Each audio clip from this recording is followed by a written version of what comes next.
There is a number that FIFA does not want you to focus on right now. $8.9 billion.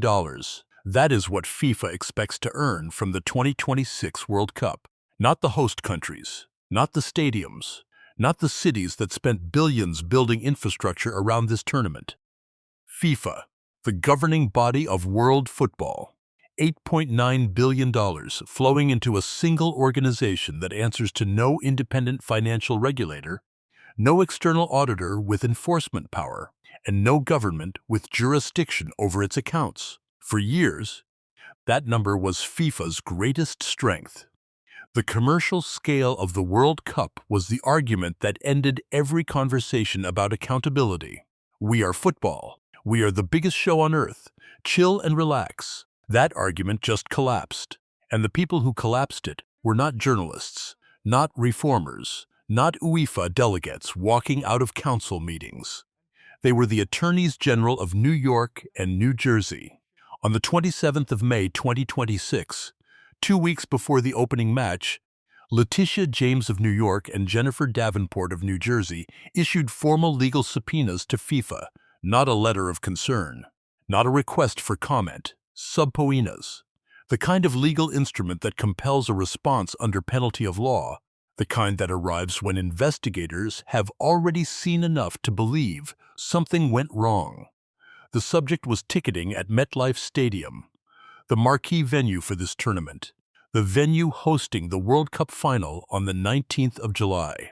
The complaints were specific. Fans reported stadium seating maps redrawn after purchase, section configurations changed post-sale, ticket allocations that seemed to shrink in size after they had already been sold.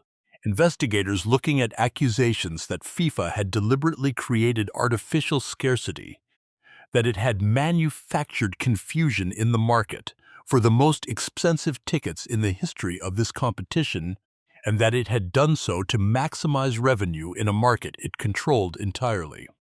FIFA's response to the subpoenas at the time of this script was silence, no detailed public statement, no press conference, no acknowledgement that 2 state governments had just served them legal papers on American soil while their own tournament was being played on that same soil. Silence. That silence is the story. Because here is what you need to understand about why this moment is different from everything that came before it. FIFA has navigated corruption investigations before. In 2015, U.S. federal prosecutors indicted 9 FIFA officials and 5 corporate executives on racketeering charges. Dozens of guilty pleas followed. The legal fallout lasted nearly a decade, and at the end of it, FIFA reformed its governance structures, issued commitments to transparency, appointed oversight committees, and continued to function. Because the 2015 investigation, as devastating as it was, targeted individuals. It targeted the people inside the machine. The New York and New Jersey investigation does not target individuals. It targets the machine itself, the ticketing structure, the commercial model, the way FIFA sells access to a tournament it controls with no meaningful competitor, no external check, and no obligation to treat the market it dominates as anything other than a revenue extraction mechanism. Miguel Maduro, the former chair of FIFA's own governance committee, the man appointed after the 2015 scandal to strengthen accountability from within, said it plainly. He said FIFA faces a structural conflict because it functions both as football's regulator and as a major commercial enterprise. He said the lack of independent oversight allows revenue generation to dominate decision-making.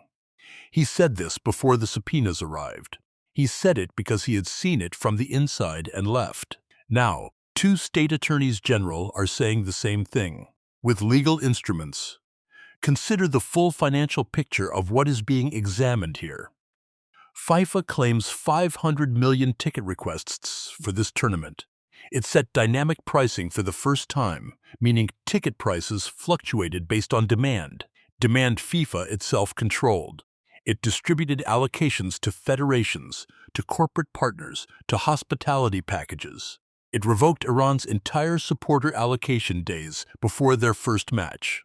It issued tickets at prices that Ian Wright called the most expensive ever, and that fan organizations across Europe have formally accused of monopoly, abuse. And it did all of this as the sole regulator and sole commercial operator of the same product. The investigators in New York and New Jersey are not football people.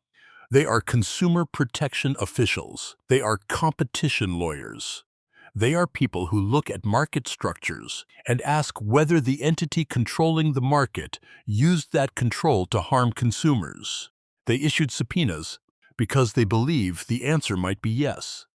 And unlike every previous FIFA investigation, they are operating under a legal framework that makes geography irrelevant.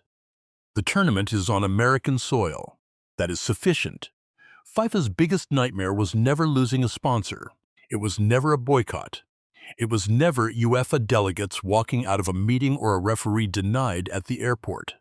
FIFA's biggest nightmare was always this: an American legal system with jurisdiction, a state-level enforcement mechanism with no interest in football politics, and a commercial model exposed to public scrutiny in the country, where it had promised a World Cup that welcomed everyone and delivered a market that served itself. The $8.9 billion number is still there. So are the subpoenas. History will decide which one mattered more. If this kind of analysis is what you come here for, subscribe and tell me in the comments. Do you think a U.S. court can actually change how FIFA operates? I read every reply.